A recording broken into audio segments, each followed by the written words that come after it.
So I'd like to now go straight on and introduce Roger, if he does need introduction. Roger Trend is, his background is that he spent 20 years teaching in schools, teaching geography, geology and science, and then a further 20 years as an academic in 3 university settings, Sheffield, Exeter and Oxford, and his subject was earth science education. He's a proper doctor, not a medical doctor, he's a proper doctor. And today's talk is, as you know, Sidmouth's coast, what's going on. From where I'm sitting in my make-do office upstairs, I can see Hyde Peak, and from where I'm sitting, not much is going on, but no doubt we'll hear what Roger is going to tell us. And at the end of his talk, there will be, I hope, the possibility that people can ask questions through the chat box, and Roger will answer them. So, Roger, thank you very much for arranging this talk, and over to you now. Thank you very much, Nigel. Thanks for that introduction, and thanks to the SVA, especially for inviting me to give this talk. Hello to everyone out there. That's the title of the talk, and I shall be using the slides partly as a memory jogger for me to remind me what I'm supposed to be doing. There's my first memory, that's who I am. And there's my second one. And that's the structure of the talk that I'm going to give. The first section is sort of basic introductory stuff with quite a few maps and diagrams. So be patient, because later on, when we get to sections 2, 3, 4, and 5, there'll be lots of pretty photos. For those local people, you'll notice that I'll be moving from the west to the east. And then at the end, section 6 will be the evolution, how the coastline has got to where it is now. So it's really what was going on. So let's start with a bit of information about waves and sediment, and a lovely photo taken by Simon. Thank you, Simon. This talk is really all about energy, the energy possessed by waves. And of course, as you know, energy is the power to do work, the ability to do work. But normally we measure wave strength by their power. The power of waves is far more scientifically useful term to use. Power is simply the rate at which energy is used, and we measure power in watts, and more conveniently in kilowatts, which is simply 1,000 watts. So that unit, if you're not familiar with these at all, that one is worth remembering, because I'll be referring to it again. The kilowatts is the power of waves. For those who aren't familiar with the area, that's the area that I'll be talking about, going from west to east. You can see it all speaks for itself. I'll try not to read out everything that's on the screen. Jacob's Ladder Fault is a very important feature of our coastline, and I shall be talking more about that. I'll also be talking quite a bit about the prevailing wind and wave direction. So those are just general directions of this map. And also from the southeasterly wind and wave direction. I'll be talking quite a bit about those as well, especially as we are now in the middle of a persistent easterly airflow, and all the waves are coming from the east. So they have been for a week or so, and it looks as if they're going to stay like that for a week or so. Right, another lovely picture. Of course, solar power is what drives the whole shebang. It's the sun that drives the movement of the atmosphere, moving air, which we call wind. So really wind is solar power as well, becoming wind power, and it's the wind that drives the waves. When the wind is blowing over the surface of the ocean, if the wind is blowing faster than the waves are moving, then energy transfers from wind to water, and so the waves build up. If by any chance the waves are moving faster, or there's no wind at all, these waves are called swell waves. And typically these are waves that are generated hundreds or thousands of miles away, and they travel across the ocean regardless of the wind movement above them. So swell waves are obviously those that come from way out in the Atlantic. If we look at the western approaches, there's Sidmouth, in case you've forgotten where we are. If you stand on the beach and look sort of southwestwards, as far as the next land point, you can't see it, it's too far, but that's about 150 miles.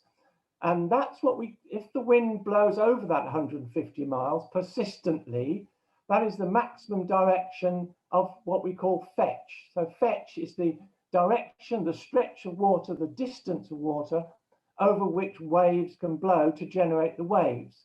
And a lot of people seem to think that all our waves come from the southwest. Indeed, the biggest ones come from the southwest. However, we get a lot from the southeast. The fetch towards the southeast from Sidmouth is more than that across to the Brittany Peninsula. It's 175 miles. However, I hear you say, surely it's 4,000 miles to Brazil. The fetch is something like 4,000 miles. Well, not strictly, because you've got South Devon in the way. And so waves can't travel in a straight line from the open Atlantic direct to Sidmouth. They can do that, however, and they often do, but we'll come back to that point in a second or two. Just a diversion, a little mini essay on fetch. Just an example to demonstrate the importance of fetch. If you take a 40-mile-an-hour wind, fairly common, and if it blows over 500 miles of open sea, then it needs 30 hours to generate the biggest possible waves. And we call that fully developed.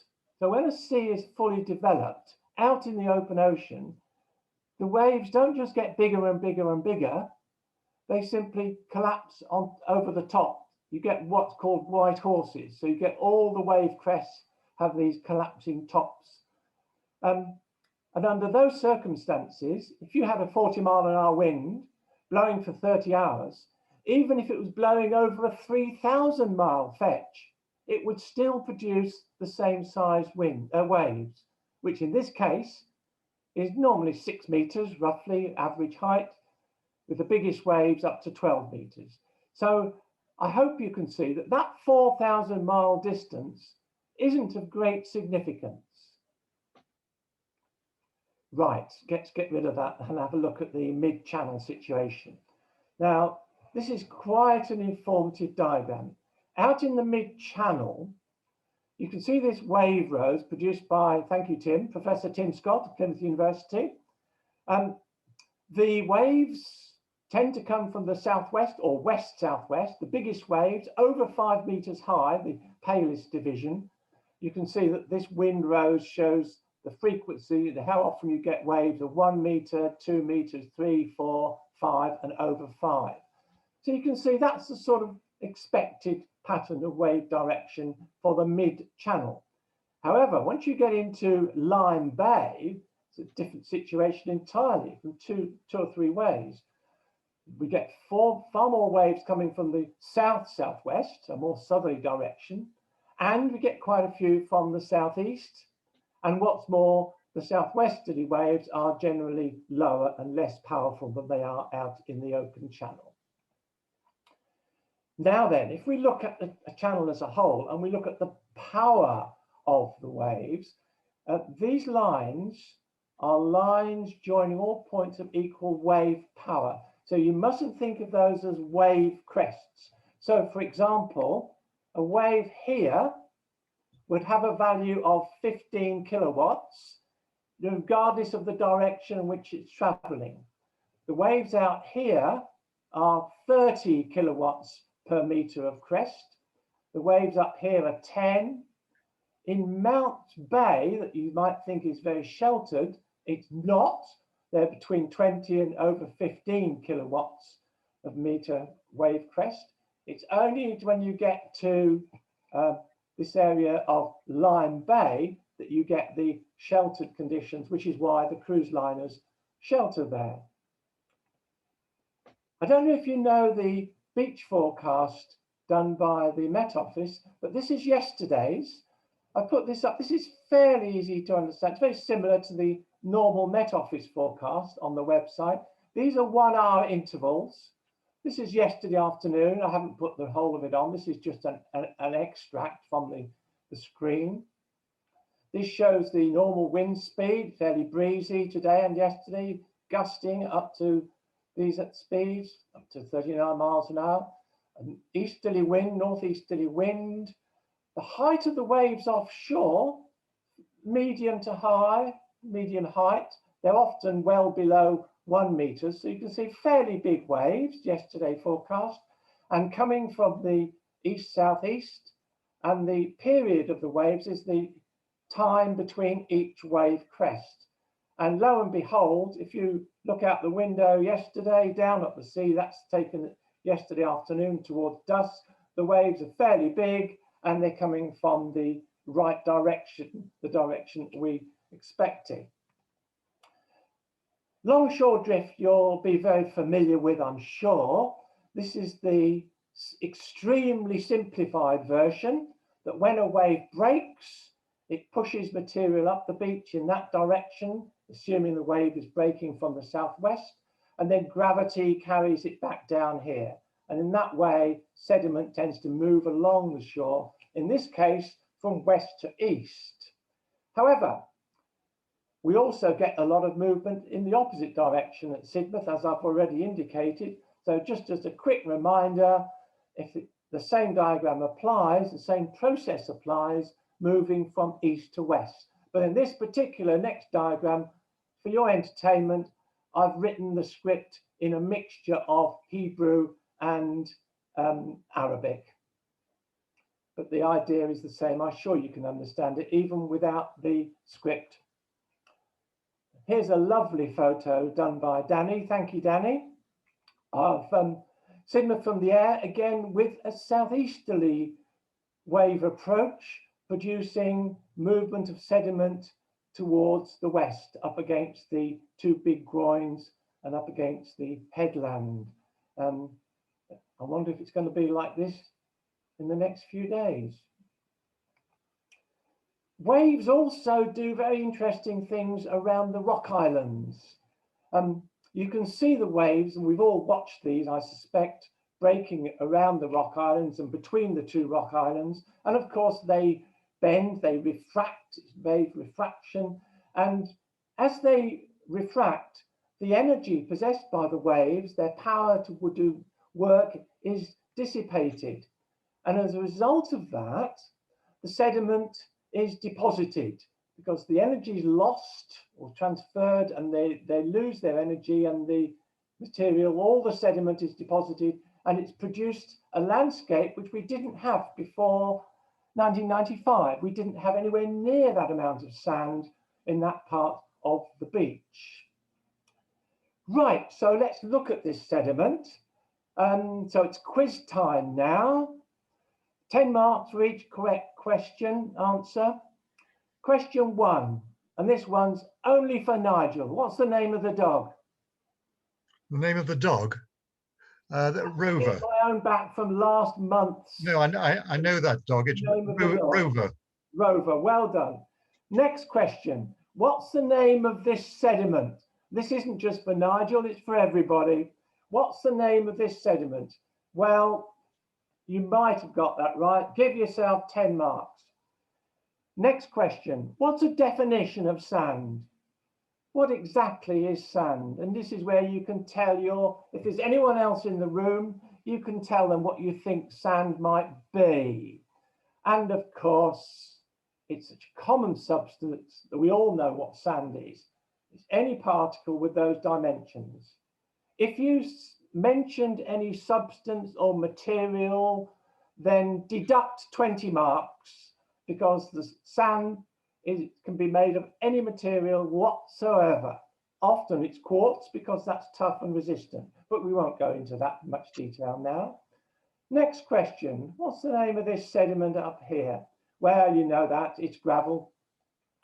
And if you said pebbles, well, okay, but gravel consists of any particle greater than 2 millimeters. And we subdivide it into granules, pebbles, cobbles, and boulders. So if you said pebbles, you might be partly right. So give yourself 3¼ marks. And of course, if you really want to know what a pebble is, it's between 4 and 64 millimeters. So enough of the quiz. We can rest again now. That's what sediment is.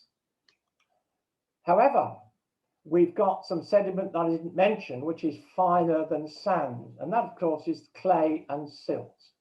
The finest sediment is clay, which is less than 0.2 millimeters, which you can't feel between your fingertips. You can't even feel it between your teeth, really. Silt, 0.2 to 0.06 millimeters. And we get a lot of clay and silt coming down the river and entering the beach system. Most of the sand, we get some sand as well, but most of the gravel has been trapped and is held upstream by all the various weirs and dams that are structures in place to slow down the flow of the river. When this enters the sea, quite an interesting thing happens.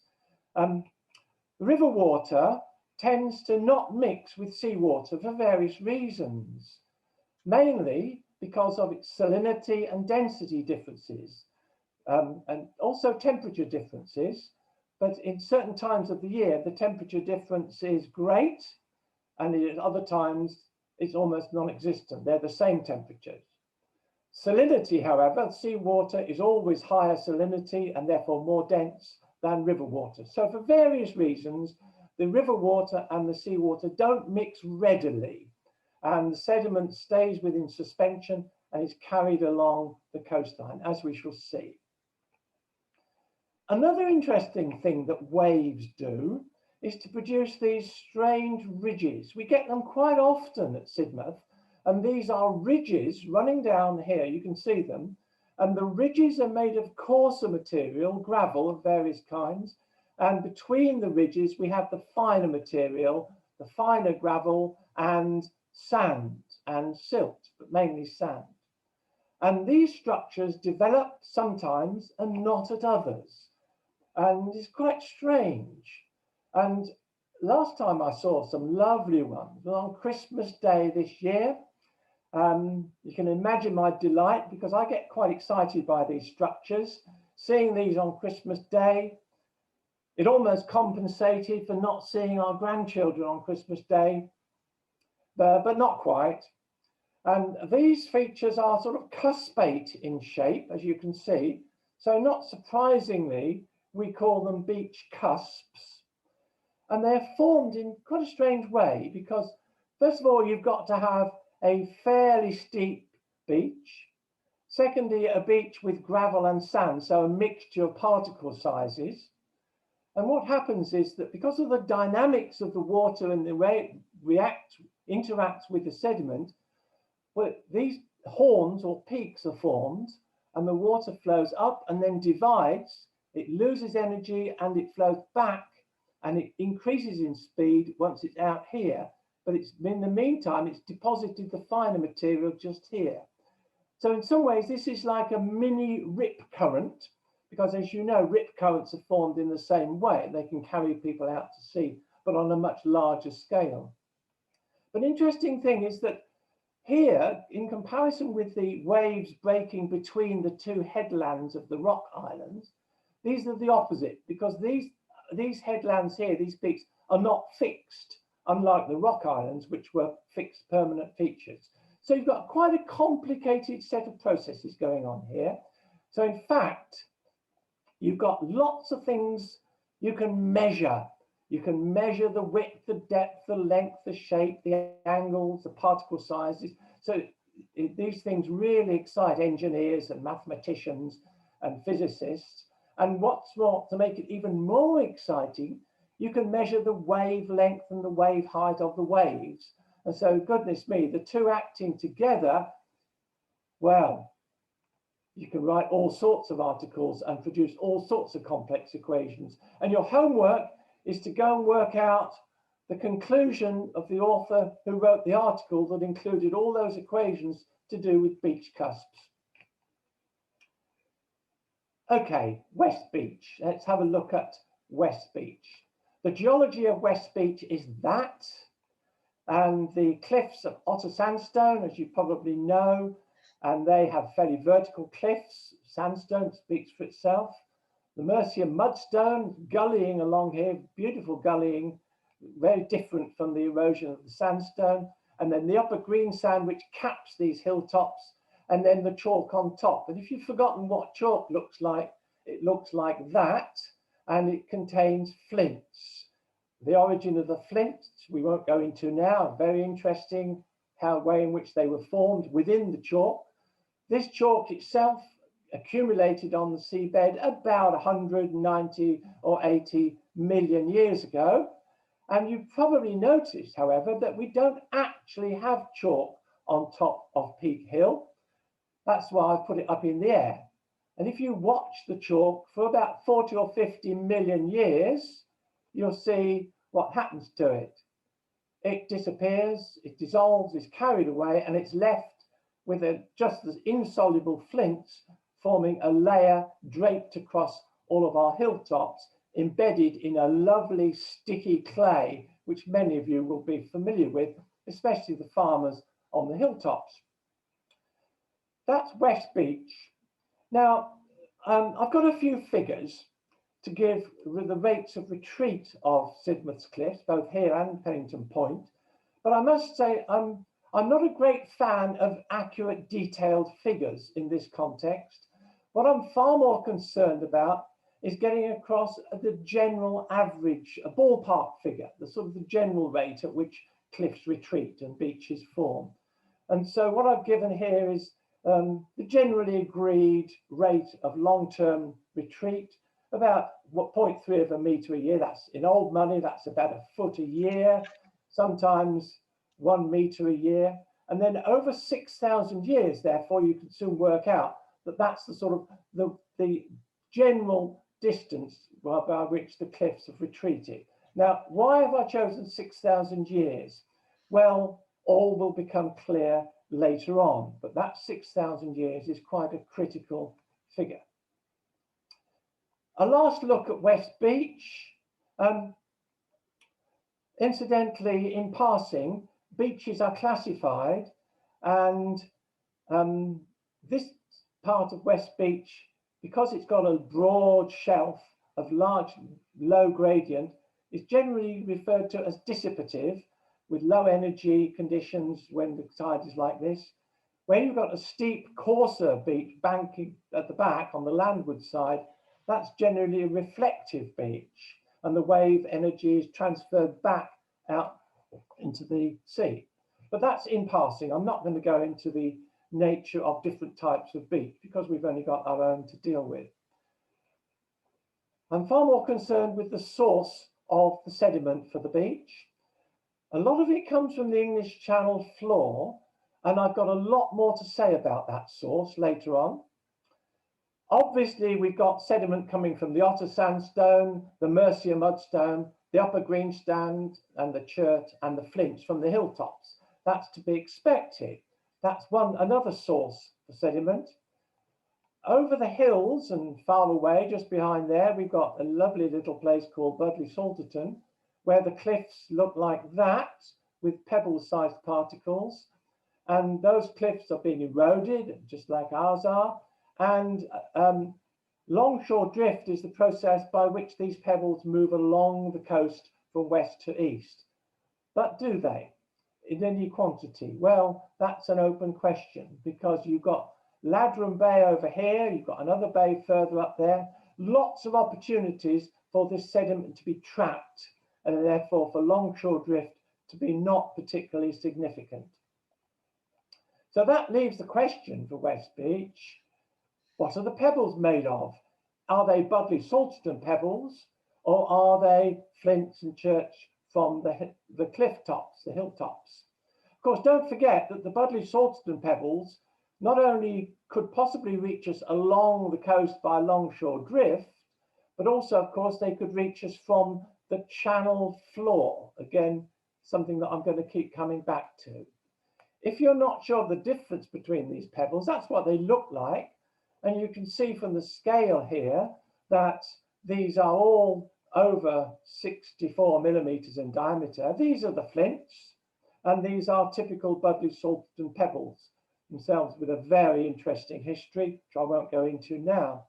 But of course, these are all not really pebbles, they're cobbles. So really it should be called the Budleigh-Salterton cobble bed, but that's another matter. At the eastern end of West Beach, we have this landscape, again, which locals will all be familiar with. This is a fault zone. This is a lovely example of a fault, a fracture in the rocks. The rocks on the eastern side have moved up, and the ones on the western side have moved down. And the difference in height between the two sides is about 60 meters.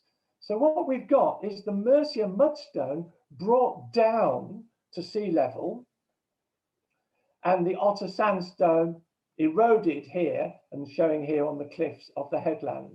So this is quite an important concept if you're not familiar with faults, because here we've got the fault looked at from the side, with the left hand, so the western side down thrown and the eastern side up thrown, and up here we've got it cut off at ground at sea level because of sea erosion, and that's quite a useful relationship to see the two together. Incidentally, I've emphasized the vertical movement, but of course we must remember that because this is sloping, there is also a lateral movement as these two sides move away from each other. And that's simply a response to tension or stretching or pulling apart forces within the rocks that developed as the Atlantic Ocean opened about 200 million years ago, and North America moved away from Europe. But that's a completely different story. Incidentally, one last look across West Beach shows us this feature here. It's not like this today, it's all covered in sand as it is most of the time. But this is the Mercia mudstone, and all of these rocks generally are dipping towards us, in other words, easterly, about 5 degrees, a very gentle dip. But here, approaching the fault, they reverse. And this is because as this side has moved down, the local rocks have been bent upwards. So again, it's an interesting process that I haven't got time to dwell on now, but it's just a nice little textbook example of fault drag that Hutchinson commented on when he wrote his Geology of Sidmouth back in the 19th century. Right, we'll now move on to the headland. And there's not a lot going on the headland really, because it's pretty well protected. You've only got to take a look at it and you see you've got all sorts of protective measures. You've got the Walkway built in 1957. You've got the revetment in the early 1990s. You've got these concrete slabs around here in the 30s. And you've got the chine in 63, not to mention including covering the complete cliff with crazy paving. So that's a good way to stop erosion happening. So there's not a lot going on the headland now, but it's quite an interesting exercise to look back to see what it was like before all that was undertaken.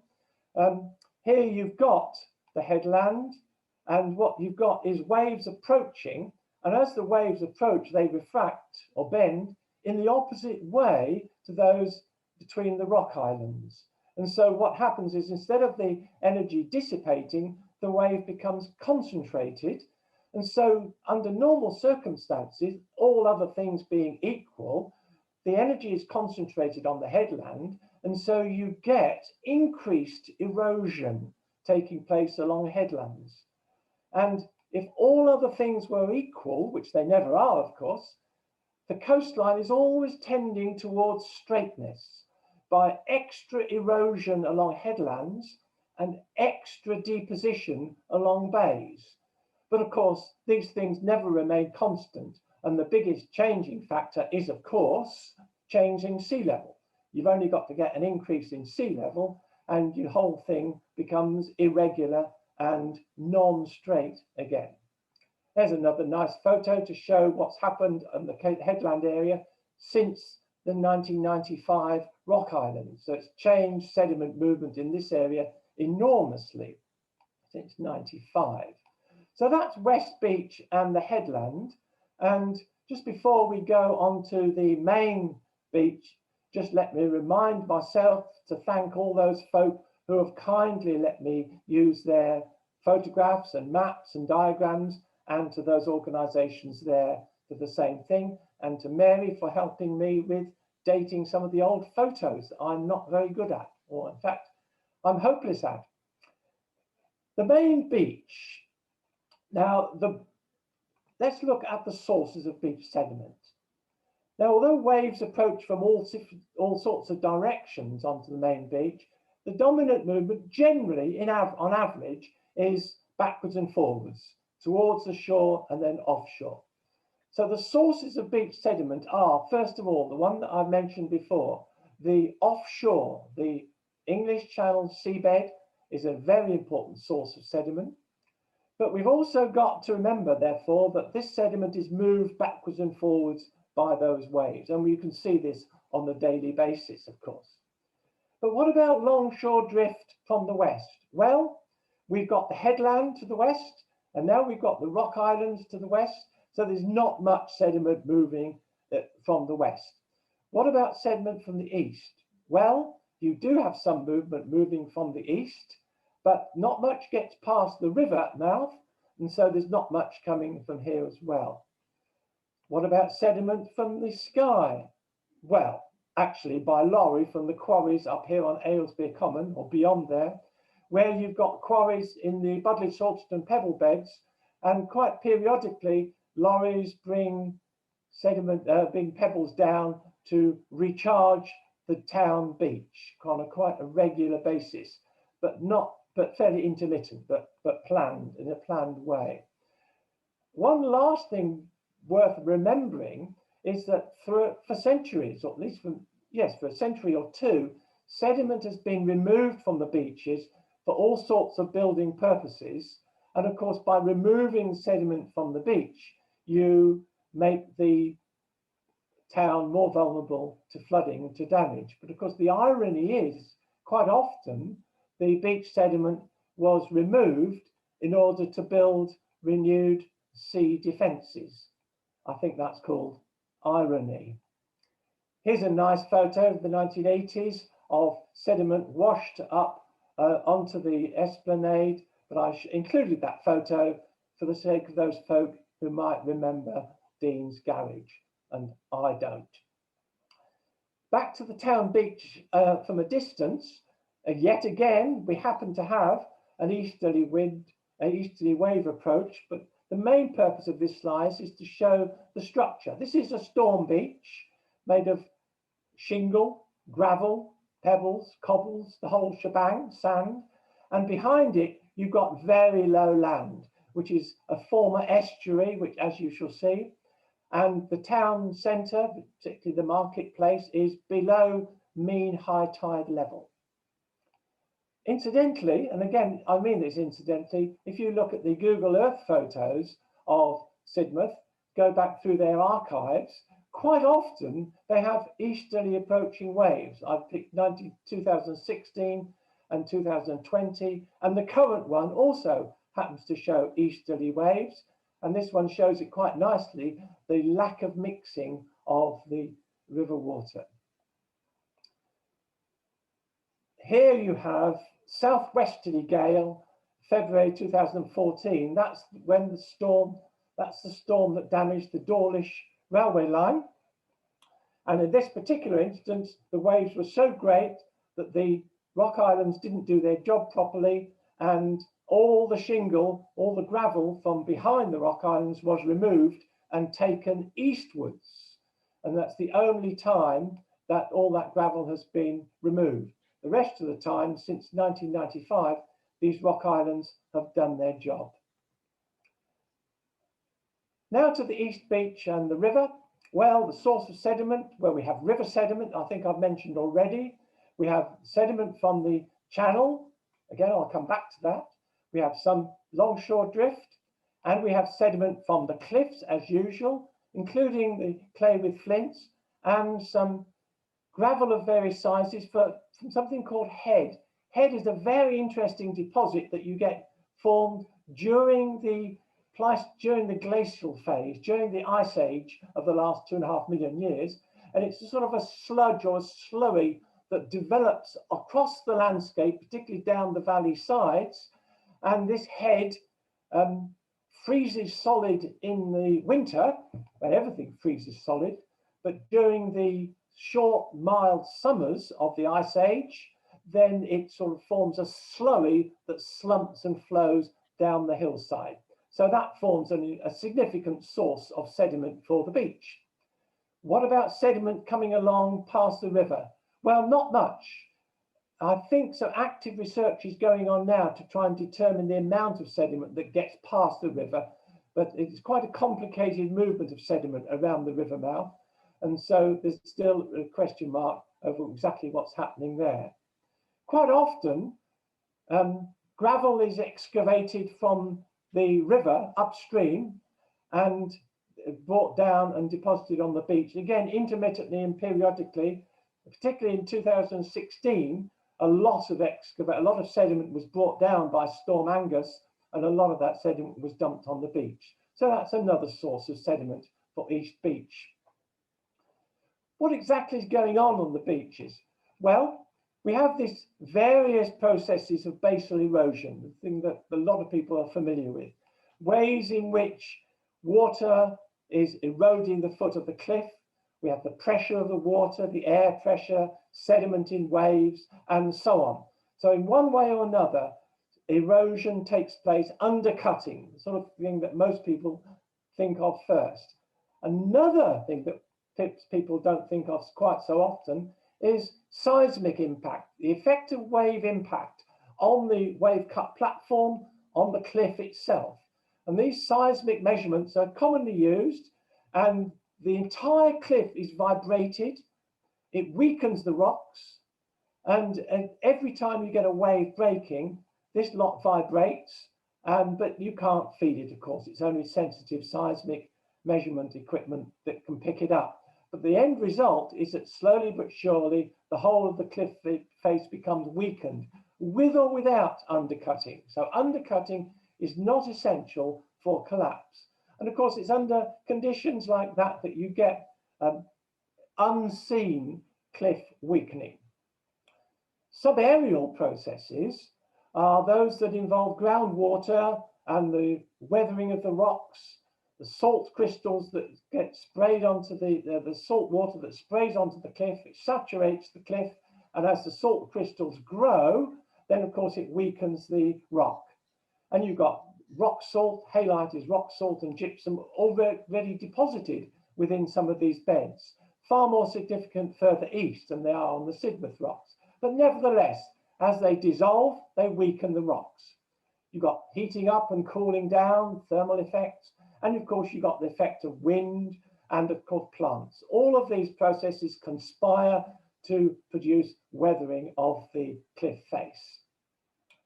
That same storm produced waves impacting the foot of the cliff. So it's under these conditions where you get all those things happening, especially the seismic vibrations, the seismic pressure on the whole of the cliff face, not simply undercutting. And the end result, of course, are slips and slides, flows and tumbles and topples and falls. And it's again a complex process of landslide or falls, which we haven't got time to go into now. But there's a nice example from 2018. I said I'd say something about rates of cliff retreat. Well, not a lot, because the figures are out there, and if you want to go into them in any detail, you can. But generally speaking, most people seem to think that their cliff retreat was fairly rapid for that period there, especially 46 to 50. Over 2 meters a year is pretty rapid. And then it slowed down for that period there, 50s to 90s. And then it's speeded up since the 90s, especially since 2006. So if we zoom in on that period, we pick out strong differences between west and east. The western part that we're looking at now has been eroded much quicker than the eastern part. At Pennington Point, well, I've read all sorts of figures, and of course there are many out there, ranging from less than half a metre a year to over 2 metres a year. But the point is, all those figures are disputed, but one way or another, we'll find out what the closest approximations are, both for the past, present, and most importantly, for the future. Now let's look at how the coastline has got to where it is now. And to do that, we've just got to go back 500,000 years, but don't worry, we won't stay there long. This is the situation with the last ice age, the Anglian stage, which is a glacial advance, the furthest the ice got. And you've got to remember, when you've got ice advancing, you've got low sea level. So here's the approximate coastline at this time. All this was land, including Sidmouth here. So this coastline is the modern coastline. It's irrelevant for this map. And quite an interesting feature we've got here is a chalk ridge running from the Weald across to Artois in the lowlands. And you've got a proglacial lake. Now that's worth focusing on. You've got all the rivers of Europe flowing into this lake. The ice has blocked the North Sea outlet, so you've got this lake held in by ice to the north and land to the south and east. And what happened around about that time, if you watch here, what happened was that the lake started to overflow, and once it started to overflow, it cut a river channel down here, and all this lake started to empty and flow down, forming and enlarging the already existing channel river system. Incidentally, here's a little essay for you, which I won't dwell on because of timing, but during an ice age, we have glacial advance, where ice sheets advance with low sea level. That's the key thing. And then when you get a warmer period with an interglacial, we have high sea level, back to where we are now. And so you have these cycles. Don't matter how long they lasted, typically 40 or 100,000 years, they changed in pattern. When cycles is the key thing you need to remember. And none of these things were smooth, so we had hiccups, little advances and little retreats. And so if we go back to this map here, we've got this lake draining, cutting a huge river system with vast quantities of torrential rivers, gouging out steep valleys. And there was another section, another bash on that. Let's look at the situation 20,000 years ago, where you've got the river channel system established, and you've got another ice sheet here, but a much smaller one, so not advancing so far south. And it's the last 20,000 years whereby the sea advanced from the coastline down here up to the present one that I want to focus on. There's the rise in sea level. And what you've got here is sea level stabilizing 6,000 years ago. That's important. I won't dwell on that. We won't dwell on the sudden meltwater pulses, which you can ask me about later if you wish. And you've got here the rise in sea level producing a coastline here at first, the turquoise egg, and then a rise in sea level to a coastline here, and then finally a rise in sea level to around about 6,000 or 7,000 years ago. And if you look at the coastline around our own area here, I won't dwell on that, it looks like that. So we're now coming into historical times almost. 8,000 years ago, 7,000 years ago, the coastline approaching as the sea level rose. And so we've got, as we approach the last few thousand years, this beach, which is evolving, moving towards us as the sea level rose, eventually being plastered across our coastline. And if we look at the present day coastline for the present day back to a couple of thousand years, we've got the estuary. Here's the estuary with Dawlish Warren. You've got the Otter estuary, which is our next river along to the west. And you've got our Axe estuary, our next river along to the east. None of these river estuaries, now silted up in these two cases, have got significant building on, except the Axe, which has got building along the shingle ridge, but behind it, you've got raised ground. You've got new Tesco's and a new housing estate, but that is on land that's been raised up in the last decade or so. If you compare that with Sidmouth, you've got the same estuary formed here, the same shingle ridge, and in historical times, you've got the river coming down somewhere like that. Historians tell me that in 1322, there was a storm that moved the outlet further east, moved the course of the river further east, and in the 1700s, there was a cut to make it straight to enable all this to become drained and dried and the marsh to become the Ham. However, it is still well below high tide level. So that's the equivalent of the marshy areas in the estuaries of the Axe and the Otter, and indeed the ex-estuary. 23rd of November 1824, we had the big storm that many of you will be aware of, completely devastated the coastline in these parts. And if you watch Chit Rock and this little house here, during the storm, of course, they got destroyed. And after that storm of 1824, things started to happen with coast protection. And that changed enormously the movement of sediment and the development of our coastline. Before the 1820s, they had started to have an embankment along here, but this is before the storm, the great gale, and so there's next to no protection for the beach and the shingle storm ridge that had developed naturally along the estuary outlet. By the time we get to the 1840s, we got a seawall built in masonry. We got this very temporary cut in the Mercia mudstone along West Beach, and there you can see that's not going to last long because of the weathering properties of the Mercia mudstone. By the time we get to here, we've got a lovely example of fieldwork studying beach cusps, as you can see. 1899, a lovely photograph of Head. You've also got interesting features along here, but of course, my main reason for including that, of course, was the photo of Head. By 1905, yet again, we've got beach cusps and a very wide beach, shingle beach, reflecting the storm beach. By the 1920s, we've got this particular slide shows quite a low beach with not many groins exposed, but it's worth mentioning that a fellow called John Tyndall used to visit Sidmouth Beach every single day between 22 and 31 and examine and record the state of the beach and the wind and the weather, and also indeed how many fish had been caught. So it's interesting to know whether he examined the beach sediment in great detail.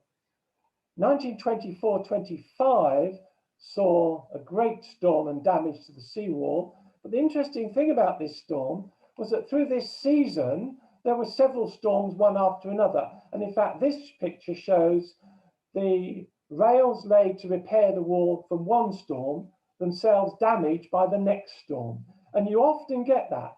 And so for some particular seasons, 89, 90, 2013 and 14 and 17, 18, you've got one storm after another, and it's known within the industry that if you have several storms one after another, they do far more damage than one big storm, even if those storms themselves are not quite as big as a big one isolated on its own. If we come to the more modern era, we've got a lot of earthworks going on with the dates given there on the slides. And the 70s is quite an interesting one because at that time the beach was very low and a lot of the old groins, a lot of the damage by now were exposed. By the time we get to 1989, we've got a very big storm, a series of storms in that winter, and that really was the trigger for the modern works going on, the modern engineering works. 91, you got the groins, those that were left exposed, damaged and dangerous. And so by 1994, 95, we've got the massive stone imported from Norway. Again, another story. 94, 95, these are the beginnings of the building of the revetments and the 3 groins. And of course, 94, you've got the revetments and the groins and a lovely big digger. And to cap the final one, the major one, 1999, the building of the Millennium Walkway, again, finally linking the 1957 walkway with the esplanade.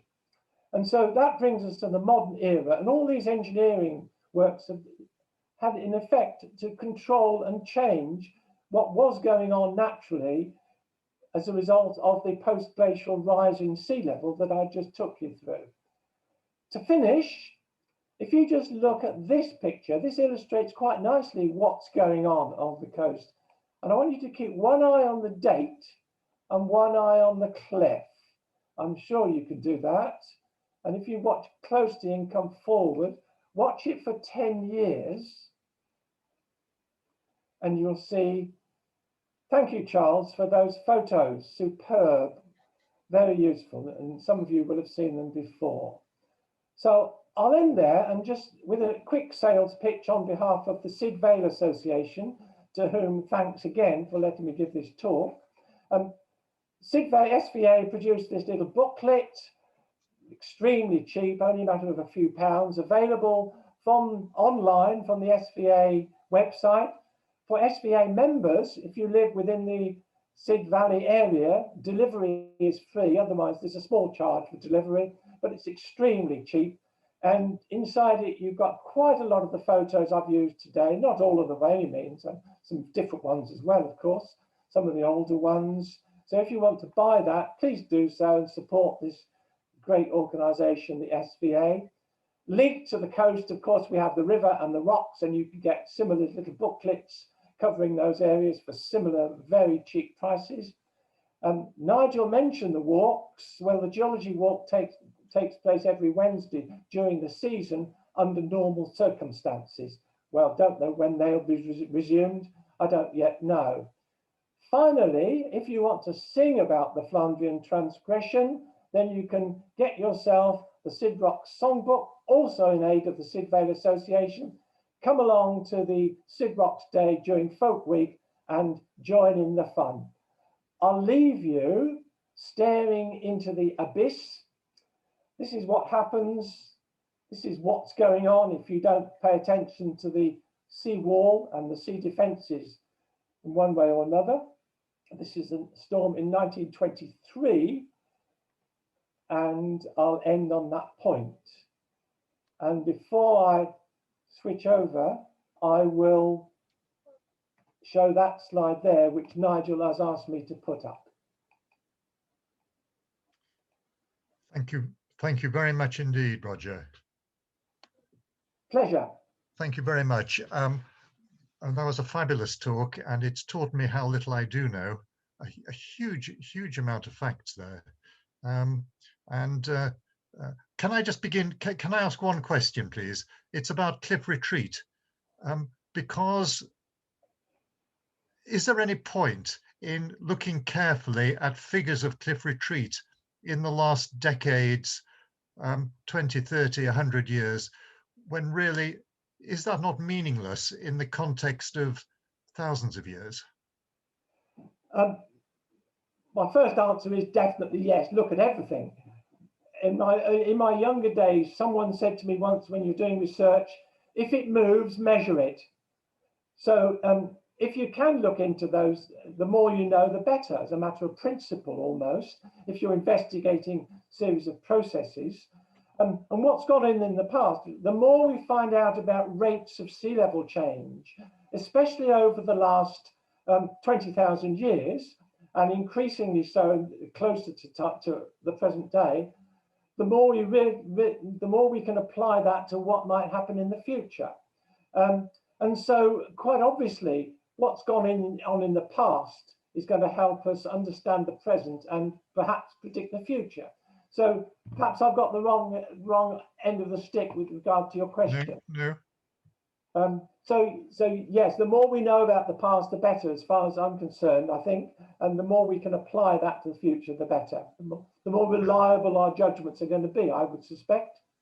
Thanks, Roger. There's a question here from Colin, your colleague, Colin Boynton. Hello, Colin. Yeah. Given that waves cause a seismic shaking of the cliffs, what do you think the effects of low-flying RAF Chinooks have on local cliff stability? Yeah. Speaking from a position of total ignorance, it doesn't normally stop me. I would say possibly quite significant. Okay. But I mean, I'd be interested to know what the seismologists think about this, or the people who have got the kit to do the measurements. I mean, I don't know about the frequency and the effect of the Chinooks on the air, because that on air pressure, because that's what matters. It's all to do with the changes in air pressure. Certainly, we know that strong winds cause pressure changes within the rocks, within the cavities, pressure change, and it becomes focused. So I wouldn't be surprised if there's some effect. The question is it significant? You know, the scale of the effect. Thanks. Next question is from Lee Edwards. That house near the edge of West Beach Cliff, how endangered is it? I don't know what house.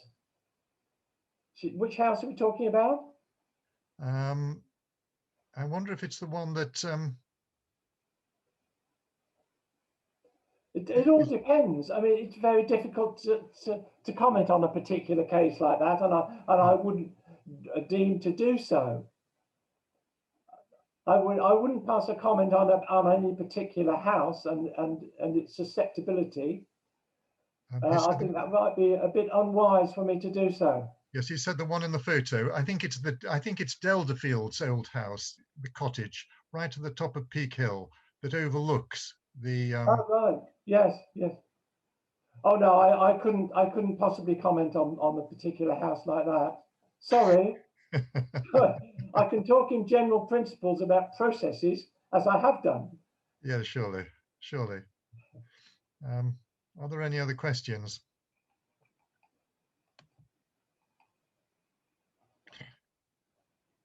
If I didn't, I should have done mention that this talk will be online. It'll be on the SVA website in a few days' time.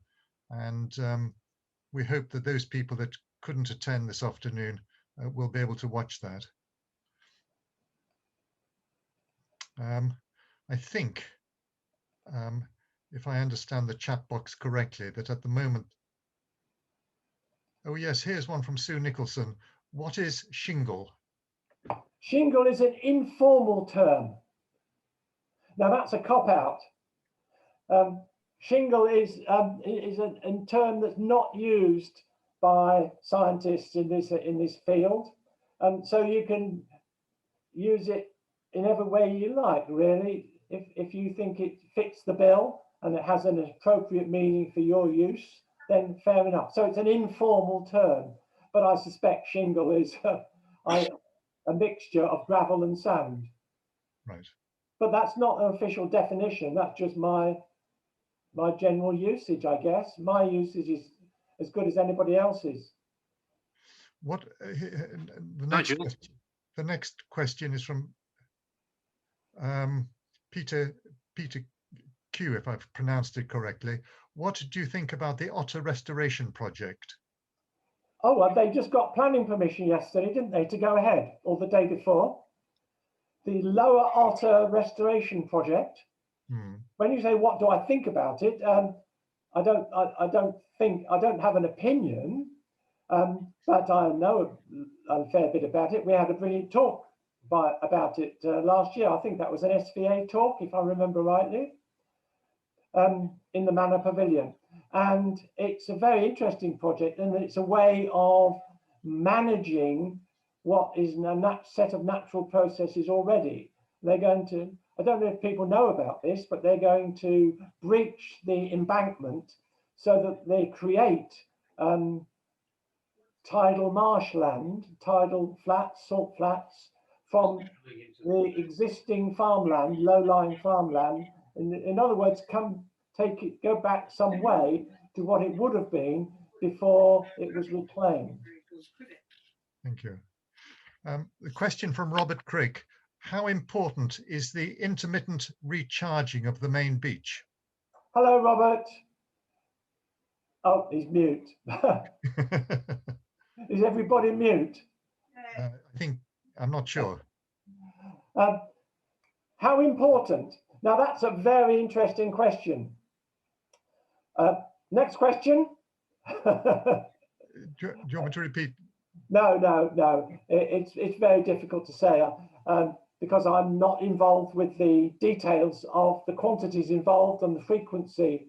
I can just talk in general principles that recharging a beach, and I'm just talking in general principles now, normally has the effect of introducing new sediment into a system, and no matter how much you add, it's going to just be tiny compared with the quantity within the system.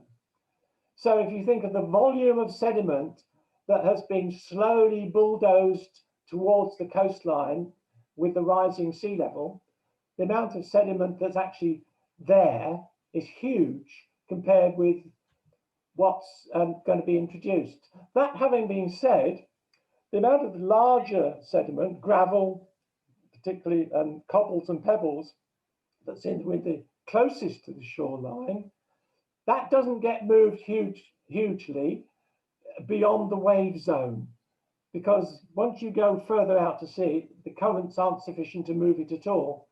And so I guess introducing pebbles and cobbles, coarser material, into the beach zone is going to have some effect, but I guess it's not going to be a long-term effect. It's going to be taken offshore and then pushed back again. So, but in relation to the Sidmouth situation, I don't know what the quantities are that are involved. But as a matter of information, I think in interest, I noticed in the last few days at Seaton, the sediment has been pushed up to the height of the sea defences, and it's now being pushed over the top. Am I right there? I think I've seen that on the news, and I've been meaning to try and get along there, but it's probably illegal to do so. Now, I can answer that. The gravel, I won't use the typical, is that yeah, they're working hard to clear it off the esplanade, and they managed to push it back onto the beach. Oh, you're talking about Seaton? Yes, you were talking about Seaton. Yes, I was, yeah. Yes, they've had quite a big gang of people clearing the esplanade and pushing shingle back onto the beach. Right. But I'm interested in it because this is purely a natural process. It's the formation of the storm beach. It's called a storm beach or storm ridge for a good reason. And that's how these storm ridges are formed. And so it's not exactly surprising that under certain conditions with certain waves coming from a certain size and direction, then you're going to get the development of this storm ridge. And as sea level rises, then you're going to get storm ridges developed further. And under normal circumstances, they would migrate inland. Chesil Beach has been migrating inland. This may be outside the remit of what you were going to talk about this afternoon, Roger. What's your view about the best way to control erosion on East Beach?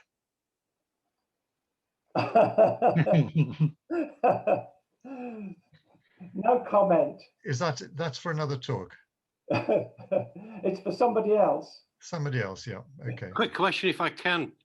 Has the anchoring of the New Elmer Bridge added to the seismic pressure on the cliff, where they had to drill into the cliff there to anchor the new bridge, making it more likely perhaps to collapse? Again, I don't know.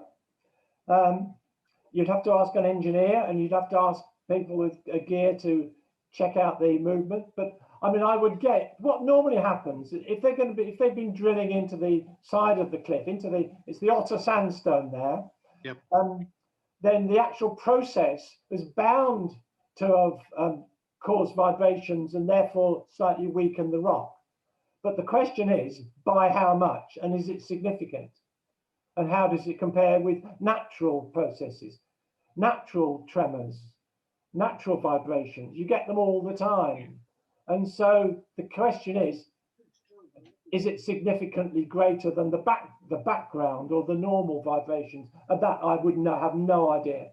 Okay, thanks. Right. Sorry. I think at the moment we've run out of questions. Could I ask a question? Yes, please do. We'll make this the last one, if that's all right. Okay. How significant is the seepage from the East Beach cliffs? We were out there today and there were some icicles at one point, 25 centimetres long, hanging from halfway down the cliff.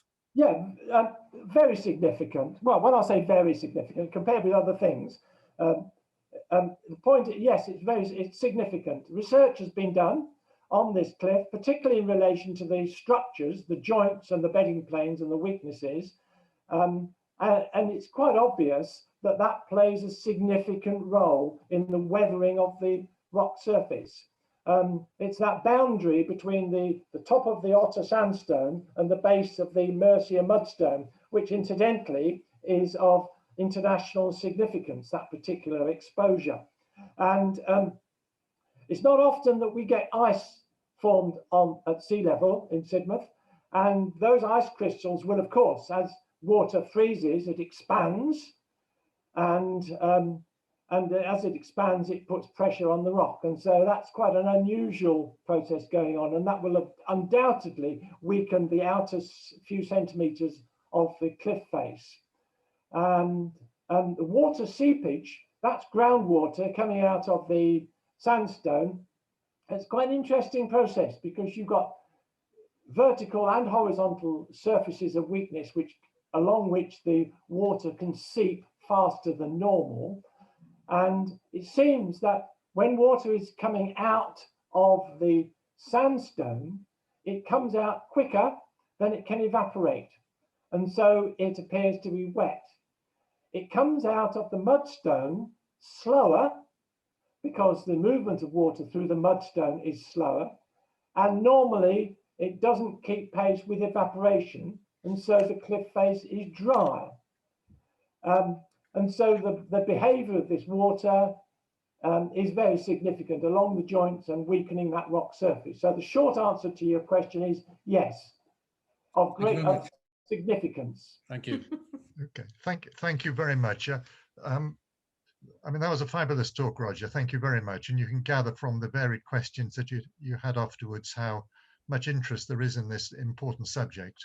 Well, I'm sorry I had to skate over a few of the slides because at that time I got the clock in front of me, so I hope you didn't miss too much.